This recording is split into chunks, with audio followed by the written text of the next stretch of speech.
What would you do if your own family treated you like you were invisible?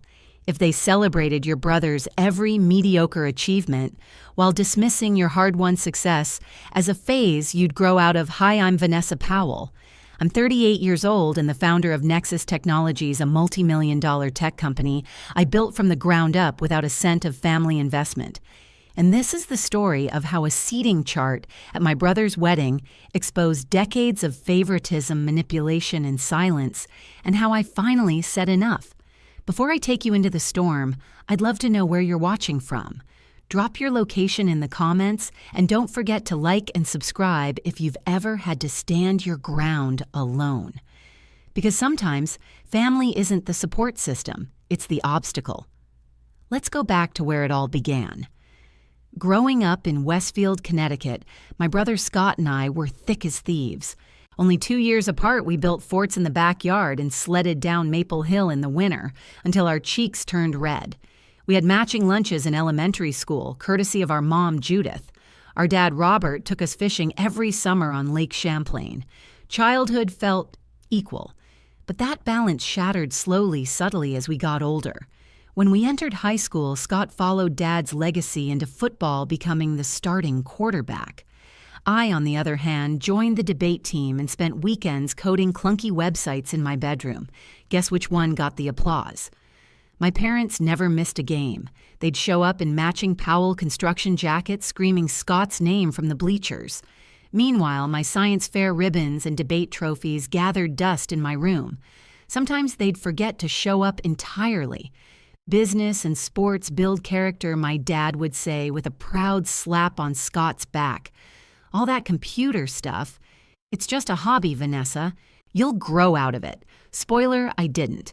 I earned a full ride to MIT. Scott scraped by with a C average at our father's alma mater, thanks to a partial athletic scholarship. But even then, family holidays were dominated by tales of Scott's frat parties and spring break trips. My academic achievements were politely nodded at, then drowned in the next round of his football glory stories. I remember once during Thanksgiving dinner, I tried sharing that I'd been selected for a competitive tech internship in Boston. "That's nice, honey," my mom said, glancing at the oven timer. "Now, Scott, tell us more about that big game you played against Yale." No one even asked which company I was interning at. After graduation, I joined a startup in Boston. I worked 80-hour weeks, slept under my desk some nights, and soaked up everything I could about supply chain software and scalable systems. Scott. He walked into a management role at Powell Construction, our family business with zero real experience. I'll never forget that Sunday dinner when I finally asked why. My mom looked at me like I was naive. "It's about practical experience, not just book smarts. Scott understands how the real world works, right? The real world where mediocrity gets rewarded with corner offices and legacy handshakes, as long as you're the son." At 28, I took a massive leap. I emptied my savings, secured a business loan, and founded Nexus Technologies from my one-bedroom apartment. I converted the living room into a makeshift office and slept on a pull-out couch for nearly 2 years. No investment from my parents, no calls asking how it was going, just occasional suggestions that I come back and work for the family company. "I'm worried about you," my mother would say. "You're working so hard for something so uncertain." And yet, when Scott was promoted to VP, an entirely invented title, they threw him a backyard barbecue complete with a custom banner and champagne. No one celebrated when I signed my first client. And yet, I kept going. Because deep down, I believed that if I just succeeded big enough, loud enough, publicly enough, one day, they'd finally see me. I didn't know then that the bigger I became, the harder they'd try to shrink me. But the real shock was still to come. 2 years of sleeping on a pull-out couch finally paid off. We cracked it. My team at Nexus Technologies developed a revolutionary supply chain software that streamlined operations in ways our competitors couldn't touch. What started as survival became momentum. Companies that had ignored my emails were now calling me. I hired my first employees. I moved into a real office. I even upgraded from ramen to real meals. But the moment that truly changed everything, Bradford Enterprises, a national real estate development giant worth billions. Their operations director, Eleanor Wright, found us through a tech conference where I'd presented our system. She had no idea about my family when she reached out. It was pure merit. After months of meetings, audits, and tests, they signed a $30 million contract, our largest deal ever. A deal that would fund international expansion and cement Nexus as a rising star in the industry. I was ecstatic. This was legacy building. So I did what any daughter would do. I told my parents during one of our weekly calls. "That's nice, dear," my mother said flatly. "Did you get the invitation to Scott and Tiffany's engagement party? It's going to be at the Bradford estate. Richard has his own golf course." My hands went cold. They hadn't even made the connection. So I said it plainly. Bradford Enterprises just signed a $30 million contract with my company, Nexus. A pause. "Oh, that's interesting. Small world, isn't it? No congratulations, no follow-up questions, no pride, just a redirect to Tiffany's dress fittings. It wasn't just disinterest, it was erasure." At the engagement party 2 weeks later, I met Richard Bradford for the first time. Tall, polished, silver-haired, and commanding. He shook my hand with surprising warmth. "So you're the brilliant mind behind Nexus," he said. "Your presentation blew us away. Eleanor says we'll save millions just in the first year." Before I could thank him, my mother appeared clearly stunned. "You two have met just now," I replied. Richard was complimenting our software. "Your software?" Richard asked, brows raised. "Wait, Powell, you're Scott's sister. He never mentioned you ran Nexus." The pause that followed was suffocating. My mother laughed nervously. "Oh, Vanessa's always been our little computer genius. Scott's more the builder, like his father." Richard looked confused for half a second, then recovered. "Well, apparently genius runs in the family in different directions." He meant it kindly. But I knew what had just happened. Scott hadn't just forgotten to mention me. He had deliberately omitted me. Because my success didn't serve his image. Because me being the CEO behind Bradford's next big move didn't fit the narrative of Scott Powell, rising heir to the family empire. I smiled through it. But something cracked deep inside. Even with a $30 million contract, I was still the ghost in my family story. And yet, some part of me still hoped that the wedding would be a turning point. Maybe finally they'd have to acknowledge what I'd built.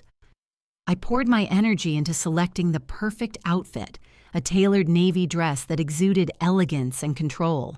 I asked Marcus Chen, a sharp and kind venture capitalist I'd been dating, to come with me. "You sure?" he asked over dinner that week. "I mean, from what you've told me, this wedding sounds like it might be more stress than celebration." "That's exactly why I want you there," I said. "Having someone who sees me clearly will help me stay grounded." The night before the wedding, I called Scott. "Just wanted to say I'm happy for you," I told him. "I'm looking forward to tomorrow." "Thanks, sis," he said, sounding distracted. "It's been nuts. Tiffany's gone full bridezilla and Richard keeps inviting more guests. Anything I can help with, nah. Actually, just a heads up, there have been some last-minute changes to the seating chart. But it's handled." Handled. That word stayed with me long after we hung up. I pushed the unease aside. I wanted to believe tomorrow would be different. That for once I'd be seen. But the real shock was still to come. The morning of the wedding, I woke up determined. I had worked too hard, achieved too much to shrink myself at this event. With Marcus beside me and my dignity intact, I would walk into that reception with grace, and if the universe had any fairness, left maybe even a little recognition. The Bradford estate was jaw-dropping, 30 manicured acres overlooking Long Island Sound, sculpted hedges, rose gardens, a private golf course. I pulled up in my Tesla feeling both out of place and quietly proud. I'd earned every inch of progress that brought me to that driveway. Marcus looked around, adjusting his tie. "You didn't say this would be Versailles." I didn't know I admitted. First time I've been invited inside. A valet opened my door with a practiced smile. "Welcome to the Bradford Powell wedding, ma'am." Inside, a string quartet played beside an ornate fountain. Guests in couture sipped champagne under tents adorned with orchids and white roses. It was all stunning and cold. My mother Judith waved us over in her pale pink gown. "Vanessa, you made it." "And who's this handsome man, Mom?" "This is Marcus Chen." "Marcus, my mother."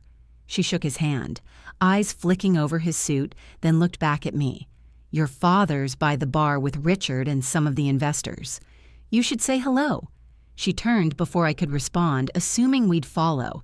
Marcus leaned in, voice low. "She seems warm." "Just wait," I muttered. My father greeted us with a one-armed hug, his smile flickering when he saw Marcus. "There's my girl." "And who's this Marcus Chen?" Marcus introduced himself. "Pleasure to meet you." Before the small talk could continue, Richard Bradford joined the circle. "Vanessa," he boomed. "I was just telling everyone about Nexus, already seeing major returns thanks to your software." The suits around him nodded. One man with a southern accent raised his glass. "You're the one behind the Nexus system. Bradford can't stop talking about it." I started to respond, finally some recognition, when my father cut in. "Well, Scott's the one who introduced her to Richard, always looking out for his little sister." The lie landed like a slap.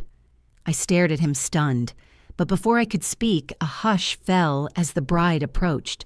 Tiffany Bradford glided in every inch, a designer vision in white silk diamonds glittering in her updo. "Vanessa, you came," she said, air-kissing my cheeks. "And in navy, so practical. Though I thought I mentioned we were doing pastels for the family photos." "You didn't?" I replied. "But thank you. Everything looks beautiful." She beamed.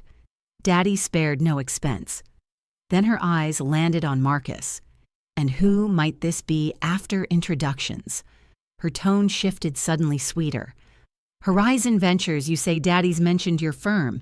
You must sit at the family table with us." Marcus placed his hand gently on my back. "Thank you, but I'll be sitting with Vanessa." Tiffany's smile tightened. "Of course. I'll check with the planner about your seating." So many changes at the last minute. The ceremony was a glossy production, celebrity officiant vows that sounded like PR scripts, designer everything. Scott looked handsome but stiff. His eyes rarely met Tiffany's. After the I-dos, we moved to the grand reception tent, crystal chandeliers towering floral centerpieces and linen-covered tables arranged like a luxury gala. "Let's find our seats," I said to Marcus, scanning for the seating chart. A poised wedding planner with a tablet tapped through her list. Powell, just a second." She scrolled, paused, scrolled again. A chill crept up my spine. "Here we are," she said finally. "Vanessa Powell +1. You're at table." "Oh?" Something in her voice shifted. A practiced smile cracked just slightly. "Is there a problem?" Marcus asked. "No, of course not."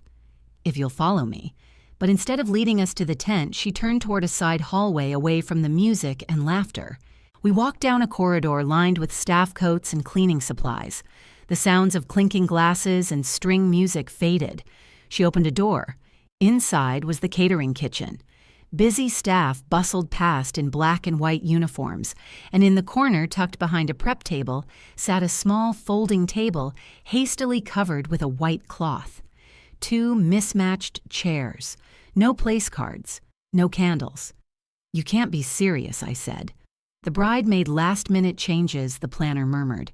"We had to prioritize space for important guests." "I'm a business associate," I snapped. "My company just signed a $30 million contract with Bradford Enterprises." The woman blinked. "I wasn't told that. I'm just following orders." And then she appeared, Tiffany glass of champagne in hand. "Is there a problem here?" she asked, syrup sweet. "You sat me in the kitchen," I said flatly. "I'm your husband's sister." Tiffany sipped, eyes gleaming. "We had to prioritize Vanessa. Daddy's partners and close friends needed the premium tables. I'm sure you understand." "No, I don't." She leaned in, voice lower, colder. "Scott approved the seating chart this morning. He knew." The words hit like a punch to the gut. My own brother. Marcus stepped forward. "This is completely inappropriate. We'll be joining the main reception." Tiffany's mask slipped. "The help eats in the kitchen. You should feel right at home considering your humble beginnings." Even the kitchen staff froze. But I didn't scream. I didn't cry. Instead, I looked at Marcus. "Would you give me a moment alone?" He nodded, jaw tight. "I'll wait outside." Once alone, I stood in that kitchen, a room of heat and noise and insult, and let it all hit me. They had seated me the CEO of a company they depended on in the kitchen, on purpose. But I wasn't going to cry in that kitchen. I was going to rise. And the storm I brought next, they'd never forget it. I didn't cry in the kitchen. Not yet. Instead, I walked to the nearest restroom, locked myself in a stall, and let myself breathe. Just breathe. The tears came not loud or dramatic, but sharp, quiet sobs of disbelief, of humiliation, of clarity. How many times had I swallowed the same disappointment my 16th birthday forgotten because of Scott's football championship? My graduation from MIT summa cum laude missed because of his frat brunch. The day I opened Nexus's first office overshadowed by a backyard party celebrating Scott's invented promotion. And now this. A wedding where I wasn't just forgotten, I was deliberately hidden. A soft knock interrupted my spiral. "Vanessa." It was Marcus. "You okay?" I composed myself as best I could. "Come in." He was holding 2 champagne flutes. "Figured you could use this." I took one with a grateful nod. "I'm sorry," I murmured. "Don't be," he said. "What they did, it wasn't about you, it was about them. But how you respond now, that's where your power is." His words hit deep. They didn't see me, but I saw myself, and that was enough. My phone buzzed in my clutch. It was Eleanor Wright. "Vanessa," she said cheerfully, "just confirming our meeting next week and letting you know the initial $30 million transfer cleared this morning." The timing. As I ended the call, something shifted in me. This wasn't about pettiness. This was about principle. I wasn't here to fight for a seat at a table I built myself. But I was done letting others decide where I belonged. "You ready?" Marcus asked. "More than." We walked back toward the reception tent together. My heels clicked against the marble path, each step surer than the last. Inside, chandeliers sparkled, laughter echoed, and toasts rang out. No one noticed our return. Except I wasn't invisible anymore. I spotted the head table, Richard Bradford laughing with a circle of men, developers, investors. Scott by his side nodding enthusiastically. Tiffany playing the doting bride. "They're pitching a deal," Marcus whispered. "Coastal developments at the table. Bradford was using the wedding to secure a merger. Probably using my software as the leverage." That's when I made my decision. We walked straight to the table. Vanessa Richard greeted surprised. "We were just discussing Nexus. Were you?" I said calmly. "Because I heard you were discussing the software you implemented without acknowledging who created it." Scott cleared his throat. "Van, not now. We're in the middle of something." "I know," I said. "You're negotiating a deal while your sister, the one whose technology makes that deal possible, was seated in the kitchen." A hush fell over the table.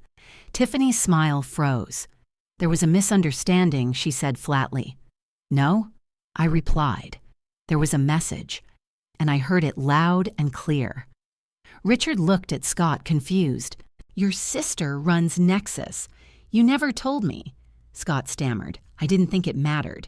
"And yet it matters enough to close a $30 million contract," I said. Then I pulled out my phone. "Gregory," I said loud enough for the table to hear. "Cancel the Bradford contract, effective immediately." What Richard surged to his feet. "You can't be serious. I am. Nexus Technologies does not partner with organizations that treat us as invisible while profiting from our work." Tiffany snapped. "You're ruining everything because your feelings got hurt over a stupid table." "No," I said, "because I finally realized my value. And I'm not putting it on clearance just to be tolerated." Scott tried to step in. "We can fix this." "No, Scott. You don't get to fix this. You sat me in the kitchen and called it logistics. You knew exactly what that meant." Richard was red-faced. You'll regret this. You're walking away from millions. I'm walking towards self-respect. You should try it. I turned heels, clicking like punctuation, and walked away from the table, from the lies, from the illusion that I had to earn my place at their side. Behind me, the wedding began to unravel, but I didn't look back, because I finally understood I wasn't the one who didn't belong. They were.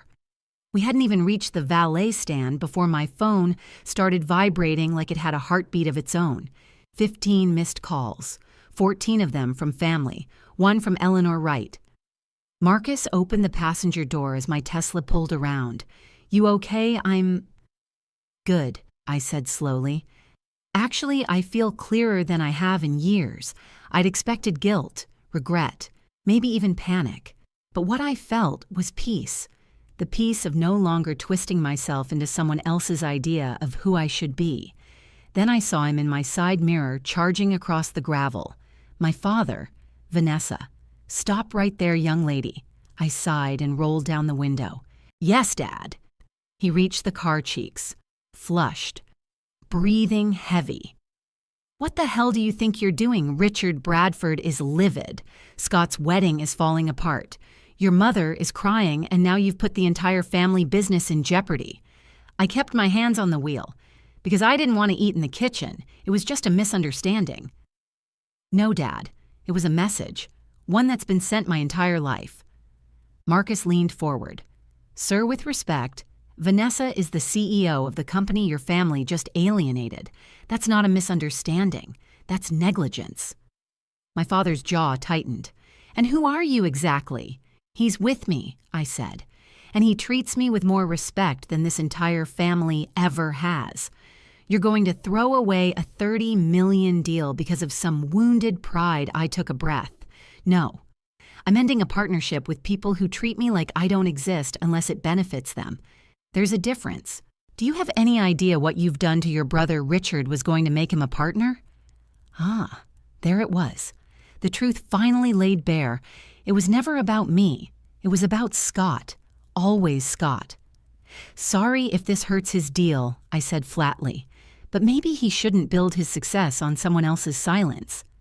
At that moment, my mother appeared. Her makeup was smudged and her voice wavered. "Vanessa, please, Scott is devastated. Can't you just fix this?" "You mean lie, pretend it was a mistake?" "Again, you're being dramatic," my father snapped. "No, I'm being honest for the first time in decades." Behind them, a small cluster of wedding guests had stopped pretending not to listen. I caught a glimpse of cousin Olivia standing with her husband. She gave me a subtle thumbs up. "Let's go," I said to Marcus. We started pulling away when another figure emerged from the house, Scott still in his rumpled tux with Tiffany and Richard behind him. He looked wrecked. "Van," he said, his voice raw, "what the hell? Richard's threatening to pull everything from Powell Construction. I didn't mean to hurt your business, Scott, but I'm not going to protect it at the cost of my dignity. You couldn't just sit at the damn table." I stared at him. I wasn't invited to a table.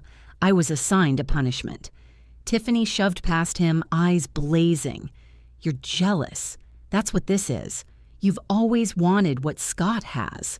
I laughed. "You mean unearned titles, fake promotions, and parents who clap at mediocrity? No thanks." Richard stepped forward, tone more measured. "Miss Powell, I didn't know about the seating. Had I known, I would have intervened." "Doesn't change the decision," I replied. "If your company's culture mirrors your family's, it's not a partnership I want." To my surprise, he didn't argue. He nodded. "You've made your point, and while I don't agree with the method, I respect the message." Then he looked at Tiffany. "We'll discuss this later." She looked like she'd just been grounded in front of the entire school. We drove off as silence fell behind us. Marcus glanced at me. "You sure you're okay? I'm better than okay?" I said. I finally stopped asking people to see me. I saw myself. That night, I made pasta and poured a glass of wine. My phone rang again, this time a number I didn't recognize. I almost ignored it, but something told me to answer. Vanessa Powell speaking. "Vanessa? It's Aunt Diana." I froze. My father's sister. The woman who hadn't spoken to our family in 20 years. "I heard about the wedding," she said, and I just wanted to say, I'm proud of you. I sat down slowly, heart racing. Why now? I whispered. Because I lived it too. I built a design firm in the 80s when women weren't welcomed in this industry. Your grandfather and father handed everything to my brothers, called my business a hobby. She paused. But you, what you did, you broke the pattern. You ended the silence, and I wish I had done it sooner. We spoke for over an hour, and by the time I hung up, I understood something crystal clear. This wasn't just about me. This was generational. And maybe I had just become the one who changed the story. Monday morning, I walked into the Nexus Technologies office with my head high and 17 new emails from Bradford Enterprises. Some were apologetic, others desperate, a few downright panicked. Eleanor Wright had sent 3 alone. I scheduled a call with her for 10 hours and asked Sarah, my assistant, to tell Richard Bradford I was in meetings all day. Should I tell him when you're free? Sarah asked carefully. Tomorrow afternoon, I said, and make sure he knows it'll be on my schedule, not his. An hour later, Gregory, my COO, appeared at my door, arms folded. Okay, he said, half impressed, half incredulous. What exactly happened at your brother's wedding? I told him. The kitchen, the confrontation, the cancellation. He whistled. That's cold and bold. But you're right. We don't work with people who can't see our worth. We lost 22% of projected revenue, I said. We need to move fast. We're already on it, he replied. Westfield Partners wants another demo. Coastal Development reached out this morning. And he paused. So did Apex Investments. They're talking strategic capital. By 3R, I was back-to-back with calls, most of them inbound. Thomas Harrington from Coastal wanted a full presentation. Gerald Winters from Apex had been following Nexus for months and wanted to discuss equity stakes. Even the wedding guests had taken notice. Irony meet opportunity. At 4:57, I got a text from Scott. Need to talk. Just us. Tomorrow, I stared at it. Despite everything, he was still my brother, and I was ready to hear him, but only if it was real. I replied 1:0 p.m. Luciano's on 5th. Just us. The next day, Scott showed up looking like he hadn't slept. He sat down fiddling with the napkin. I was wrong, he said quietly. I didn't speak. I let him sit in the silence. I let Tiffany do it, the seating thing. She said it made her look bad to have my sister outshine me at our own wedding. I didn't stop her. Why not? I asked. Because I didn't want to admit you'd passed me. The words were soft, raw, honest. I thought I was the one carrying the family legacy, and when you succeeded on your own, I felt irrelevant. You felt how I felt for 20 years, I said gently. We didn't solve everything at that table, but it was a start. Even more surprising, my parents started to change too. My mother called a week later, her voice soft. I've been thinking about what you said, about never celebrating your wins, and I asked. You were right. I'm sorry. It wasn't a fix. But it was a fracture in the wall they'd built, and that was something. But the biggest change, it was in me. I stopped chasing their approval. I launched Visible, a mentorship program for women in tech, navigating toxic family dynamics and corporate bias. 20 women joined the first cohort. Every single one had a story that sounded eerily like mine, and I gave them what no one gave me: validation tools and power. A month later, I met with Eleanor Wright in person. She stirred her coffee slowly. Richard wants a new contract. He's willing to issue a formal apology in writing. I'm not sure we need Bradford anymore, I said honestly. I know, she replied, but I also know the industry's watching, and seeing you walk away only raised your value. I promised to consider it on my terms. That night on my balcony with Marcus, I told him everything. You think you'll take them back? He asked. Only if it benefits us, not because I feel like I have to. He raised his glass. To doing things from strength. I smiled. To not sitting in kitchens we built the house for. Weeks passed. Bradford faded. Nexus thrived. Visible grew. And slowly, the woman who'd once been desperate to be seen became someone others looked to for light. Then came another text from Scott. Dad wants dinner. Just the family. Something important. I showed Marcus. Go, I asked. Only if you want to, he said. But remember, you're not walking into that room needing anything from them. I texted back, I'll come. And Marcus is joining me. Of course, Scott replied. Mom and Dad are looking forward to it. It wasn't perfect. Family never is.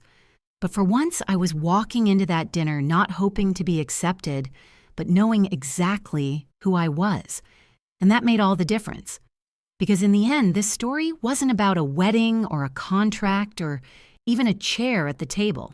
It was about knowing your worth, then acting like it. Even if it costs you $30 million, especially if it costs you $30 million.